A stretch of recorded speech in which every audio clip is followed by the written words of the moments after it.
The Mexico City Grand Prix immediately brought more controversy after an already controversial week after the United States Grand Prix. Verstappen was handed 2 penalties for his incidents with Lando Norris. There was even more controversies down the grid with Lawson versus Perez, Perez versus Stroll, and Tsunoda crashing again. Once again, Ferrari was overshadowed a bit after a brilliant performance from Sainz, and that meant Ferrari came home with a 1-3.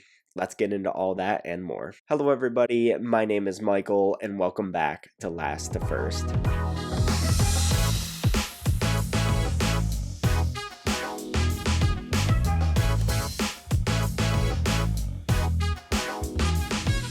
All right, let's not mess around with things today. Let's get right into the juiciest bit of the race, and that was Max Verstappen and Lando Norris. And my goodness, how crazy was that? I was screaming, jumping up and down with all of that hectic craziness. And what do I gotta say? I mean, I'm not surprised. I think this is what we've come to know of Verstappen over the years. This is just what Verstappen does. He does some really questionable things and pushes the limits beyond what should be done. It was already questionable last time out at the United States Grand Prix, and it fully went over the line this time. It was just too far, too dangerous, too much, just desperate moves from Verstappen doing some really questionable things, and it's just tough to see. I don't know what goes through his head with it, but he is just absolutely pushing the limits to the max and going beyond them. I think this is probably one of the few times where I've seen F1 Twitter pretty united, everybody knowing that Verstappen was quite in the wrong with these incidents. It was a bit too over the line, and I think the vast majority of people actually were able to agree on that, which it was pretty lopsided and clear what happened. But let's get into the first incident, and that was at turn 4. At that point, Norris was trying to make a move on Verstappen, and he was alongside Verstappen, and he was ahead of Verstappen, importantly.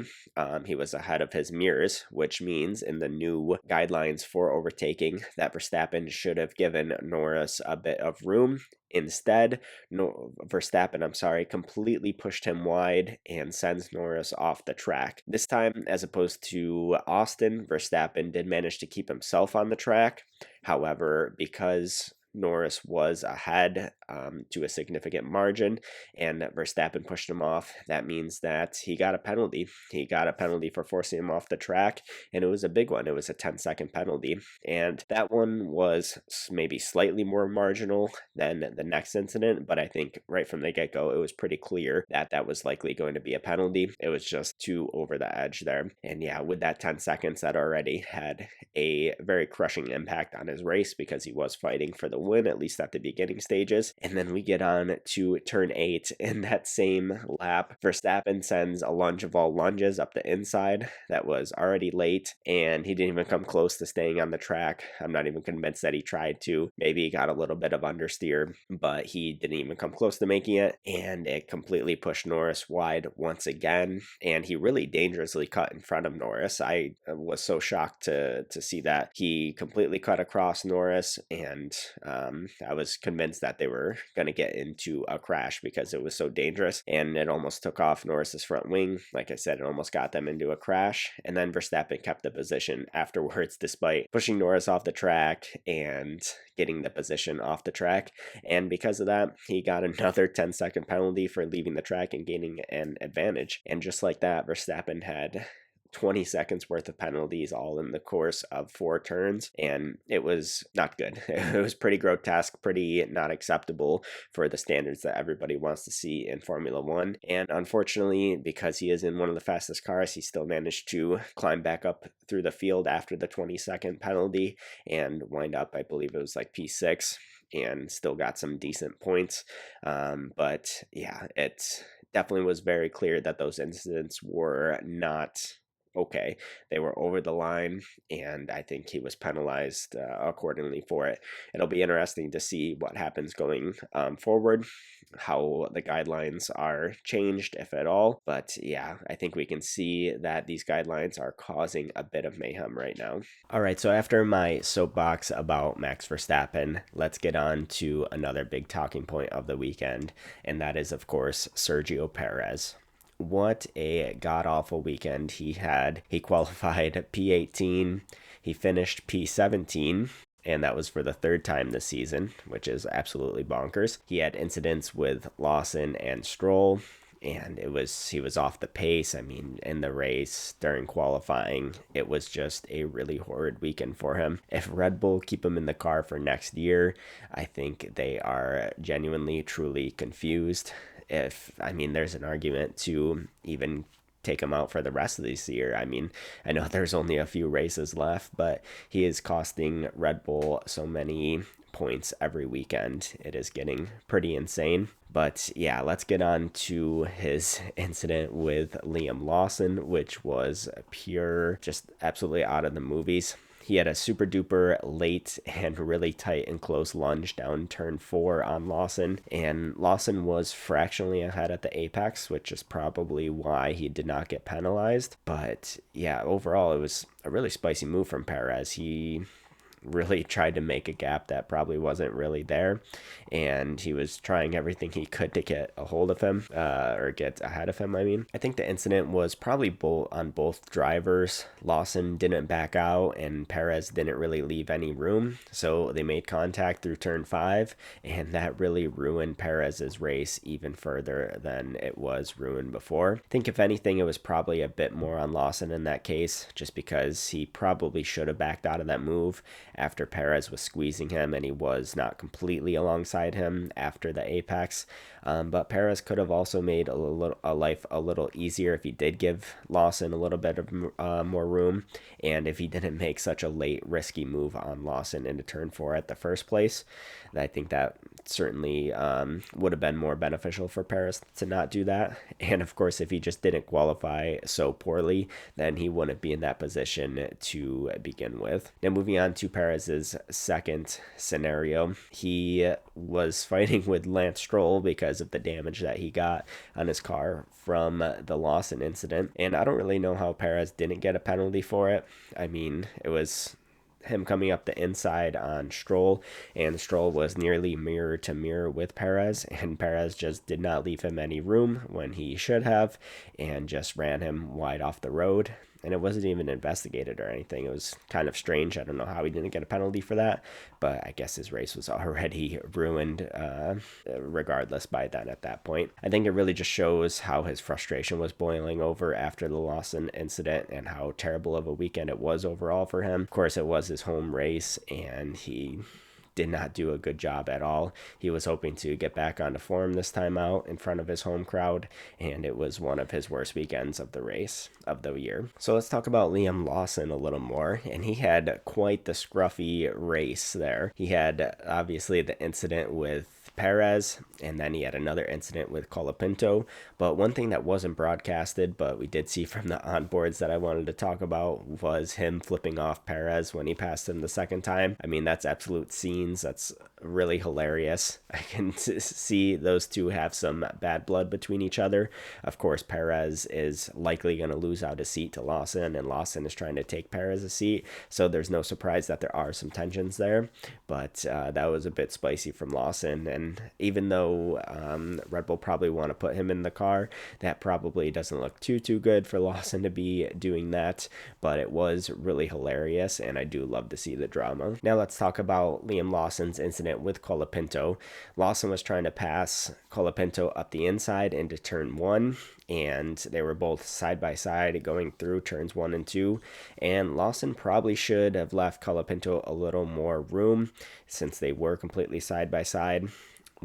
With how tight turn 1 and 2 are, Colapinto had an extremely tight turn going into turn 2 because of how far out he was off the racing line because of being side by side with Lawson. That caused him to cut the corner a little bit, and his rear hit Lawson's front wing, which ruined Lawson's race even more. And yeah, I think Lawson could have just given a little bit more room. I think it was a little clumsy on Lawson's part and just unnecessary for him to take up that damage, but it was close. It was hard racing. going side by side in turns 1 and 2 in at the Mexico Grand Prix are definitely tight, but it was fun to see. Lawson probably could have been a little more careful, but it was good to see him getting his elbows out. Now, it was really hilarious and ironic to hear Perez talking over the radio about the debris after Lawson and Colapinto collided, and he was calling him, was it that he was referencing on the radio, was it the same idiot,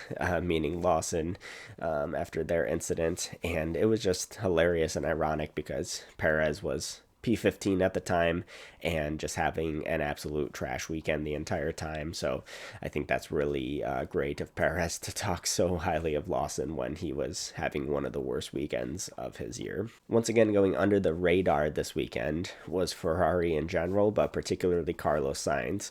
I mean, what a drive, what a performance Carlos Sainz had. Absolute lights to finish, just perfect performance. He passed Verstappen when he needed to very early on, made it very clean, and it was just to perfection. And then he drove the entire race seamlessly without any mistakes and brought home a brilliant win. It's really such a shame to see Sainz getting shipped off to Williams. I know Hamilton is certainly a great, but I don't feel that it made sense for Ferrari to replace Sainz with him. They already have their star driver in the form of Charles Leclerc, and Sainz is an incredible driver, super underrated, and I think he is definitely not a second driver. Maybe he isn't the Verstappens, the Leclercs, and Hamiltons of the world, but he's like right behind. He's like a 1.25, 1.5 driver there, and it's just really unfortunate to see him performing at such a high level and him getting shipped off, which is unfortunate. And of course, now we're seeing Hamilton struggle a ton. He's also much older than Sainz, so I think that's a bit of a tough sell in my opinion. Even though Hamilton is, of course, certainly great, he does only have so much longer on his career, and Sainz does have a longer shelf life more than likely than what Hamilton has. So who knows? We'll see what happens. Maybe Hamilton will turn up and absolutely get back to old ways, and then it'll be clear why they decided to take Hamilton over Sainz. But it's definitely tough for Sainz when he is performing at this level. It's pretty unfair for him, and it's unfortunate for him that he's not going to be able to reap any potential championship rewards next year, even though I do think if they are fighting for a championship, they being Ferrari, I think Leclerc will wind up winning in the end over Sainz, but it is still unfortunate for Sainz to at least not get the opportunity to do so. Now, another twist and turn of the season is that Ferrari now seems to be the quickest, and they have been the quickest for 2 races in a row on very different tracks. I think it really goes to show that their mid-season slump was just a bump in the road and not an extended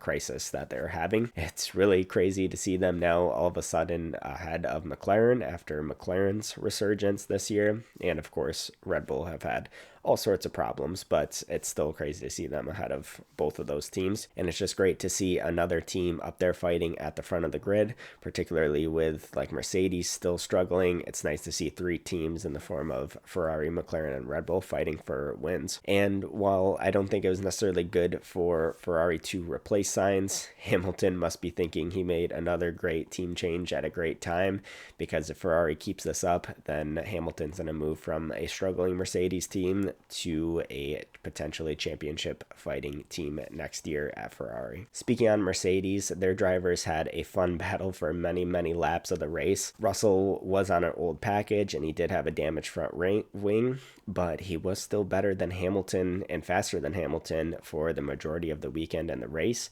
It wasn't until that second stint of the race late into it and with a little bit of damage on the front wing that Hamilton was able to catch him and overtake him eventually. But yeah, it was a battle that went on for a very long time. At the beginning of the race, Hamilton did pass him on the first lap, which was big for his race, but then Russell was able to get ahead of him later on. Hamilton defended super hard and super aggressive at the beginning, and maybe it was a little bit over the edge, but then later on Hamilton was able to crawl back, and after fighting for many laps, he was able to get past Russell. So that was another fun battle to see. Unfortunately, it wasn't for the lead of the race, race. Sainz had that well under control, but it was still fun to see a battle go on for so long. I think we also have to give a special shout out to Haas again, because they wound up with another double point score in 7th and 9th, with actually Magnussen coming home 7th ahead of Hülkenberg, which was surprising. But I think you just know the season is crazy when Haas are performing so highly and some of these other teams are struggling as much as they are. These ground effect rules, while I do absolutely hate and despise them, they have made for quite the jumble around in the order of things and how things would typically be done. But yeah, Haas seem to have the 5th fastest car right now, and when drivers like Piastri and Perez are nowhere, they're able to pick up some of those extra pieces, and they've been taking full advantage of it as of late. So let's get into my predictions for the weekend versus the actual results of qualifying and the race.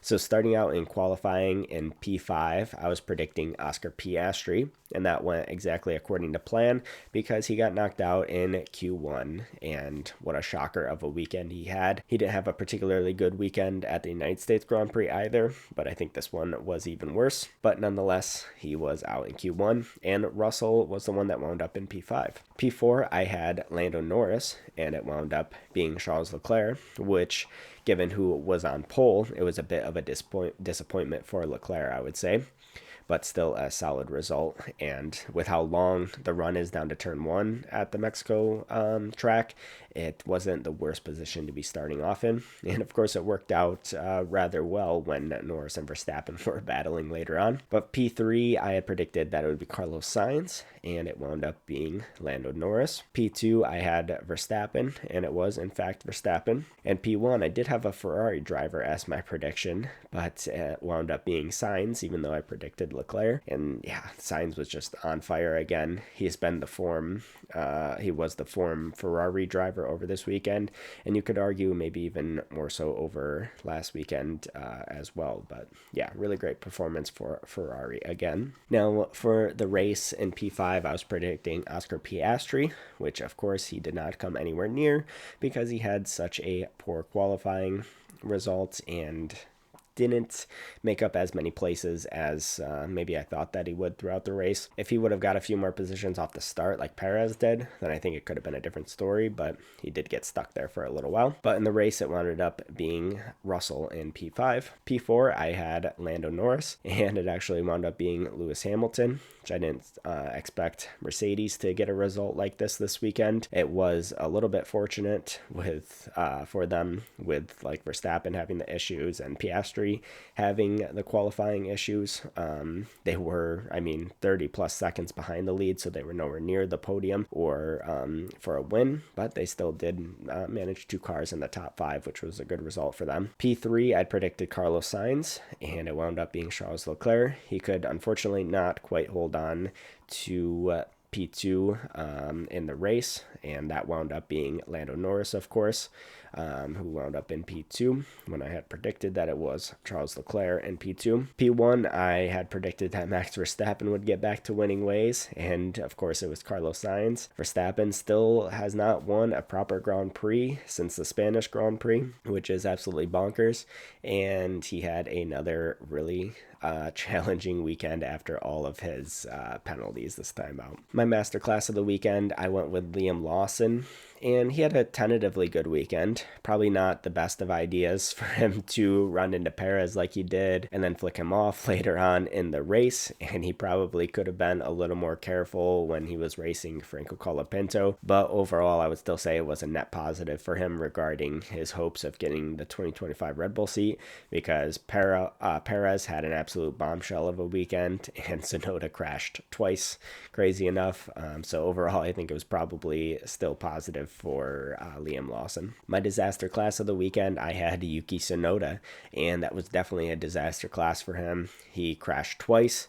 One was an unforced qualifying error, and then the one in the race that maybe wasn't entirely his fault, but I think he probably should have backed out of the move rather than go up the inside. He was basically on the grass already, and it probably would have been a little safer for him to just back out. But instead, Albon got pinched in the middle, and that caused a collision between him and Yuki, and that took out Yuki and him out of the race. And yeah, 2 crashes in a weekend. He didn't have a particularly good weekend in Austin as well, so it's not looking too good for Yuki Tsunoda.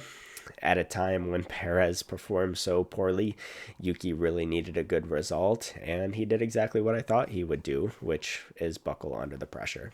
So I'll lock in that disaster class of the weekend. My bold prediction of the weekend was that there would be 2 DNFs in the first corner, and I was completely spot on. Yuki and Albon took each other out and started the chaos of the race. Maybe I'm remembering a little incorrectly, but I feel like it's been some time since there was some first corner chaos like that. So I thought it might happen this time out. And then with the layout of the track, how fast they're going down into turn 1, and the tightness of turn 1 at Mexico, I think it was always likely to happen. And the 2 unfortunate drivers were Yuki and Alex Albon. So my overtake of the race, I think, is going to be Perez's attempt on Liam Lawson. And that's just for the theater of it all, for the drama of it all. It didn't work out for Perez, but it was just great drama between the 2 of them, which was really fun to see. And I'm sure we'll be talking about that for some time to come. Even though there was some damage on Perez's car, it was a fun battle, and it was really hard racing, which we always do like to see. Of course, we also have to shout out Sainz's move on Verstappen for the potential overtake of the race. I mean, he's got to be in contention for that since it did win him the race. I mean, he was super committed. It was a clean move, and he made it happen quick and without question. There was no controversy with it. And from then on, he was able to break free of the DRS, and he never looked back. Leclerc did challenge him for a little bit, but I don't know if Leclerc's just started falling back with the overheating problems and a little bit of brake issues that they were having, or if Ferrari just told them to just hold position. That I'm not sure on, but either way, Sainz ended up being way in the clear. Another shout out, I think, is Russell's move on Hamilton, because Hamilton defended super hard and super late and maybe slightly over the edge, but Russell still pulled it off, and I thought it was a great move, and it was still a clean move. They didn't make any contact, which is good between 2 teammates. And yeah, I think it was just a really awesome move from Russell. Lastly, let's take a look at the championship picture after the Mexico City Grand Prix. So Norris did make some inroads on to Verstappen's lead in the championship. He's now 47 points behind Verstappen in the drivers, but the end of the season is quickly approaching, so it is not looking good for Norris. Not that it ever was looking that good, but this did slightly help, but his points needed per race is getting more and more every weekend. And he was really lucky that he managed to pick off Leclerc in the end for P2, because that got him a few extra points, and it allowed him to gain a few more positions of safety net ahead of Leclerc, who's also fighting for P2. Speaking of Leclerc, he is continuing to knock on the door of Lando Norris for P2 in the championship. He's now 24 points behind Norris, which is a couple more than the last time out, and there would have been 3. However, he managed to get the fastest lap point, so that helps a little bit. But yeah, that battle will be continuing on, I think, for the remainder of the season, especially with Ferrari's resurgence. Something that I noticed in the Drivers' Championship that was funny and sad at the same time is that Valtteri Bottas is still absolutely dead last in the championship, behind even Logan Sargent, who of course hasn't raced in several races now. Boy, the Sauber is just an absolutely terrible car, and I feel for Bottas that they still have not scored a single point this entire year, which is really insane. On the contrary, a team that is performing really well is Haas. They are firmly 6th in the championship now, and they're not likely to beat Aston because of a big points gap, but they're not likely to beat Aston in the championship because of a big points gap, but Aston has had quite the downturn in form, while Haas has had quite the upturn in form, so that could rage on a little bit towards the end of the season. And now the biggest change in the championship is, of course, that Ferrari are officially 2nd in the Constructors' Championship. I knew there was a chance of them overtaking Red Bull for 2nd this weekend. I didn't know that it would happen so quickly and so easily. But yeah, they are officially 2nd in the Constructors, and they're only 29 points behind McLaren, which is pretty bonkers to say. I mean, when Piastri is having such a poor weekend, and then Ferrari's just generally a little quicker than the McLarens, and they have two drivers in the fight. With the last few races to go, I think the championship is up for either team's taking. So thank you all for tuning in to my race rundown of the Mexico City Grand Prix. Please give it a like and a subscribe if you are interested. It means a lot to me. It was a fun race and lots of good controversial talking points to get into today and for the coming days before we already get into part 3 of this triple header and we move on to the Brazilian Grand Prix, which is one of my favorites and certainly a fan favorite. So I'm certainly looking forward to that next weekend. If you are interested, give me a follow on social media. I'm on X as Last to First Real, first spelled F1RST. Also on Instagram as Last to First. You can follow me on all the major podcast platforms as Last to First. Also on YouTube as Last to First. So thank you all for tuning in, and I'll see you all next time for the Brazilian Grand Prix.